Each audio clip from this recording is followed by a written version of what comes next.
እንደወደድኩ እኮ አላህ ቢያሳካልኝ ወንድሞቻችንም ባየናቸው አሉ ነብዩና መሐመድ ሰለላሁ ዐለይሂ ወሰለም ከዛ ሰሃቦች ጠየቋቸው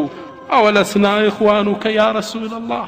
እኛ አንተ ወንድሞች አይደለንም እንዴ አሏቸው قال انتم اصحابي እናንተማ የኔ ባልደረባ ነው የምትባሉ ወንድሞችማ ኢኽዋኑና الذين لم يأتوا بعد አሁን ወደ ዱንያ ለመጡ ለወደፊት የሚመጡ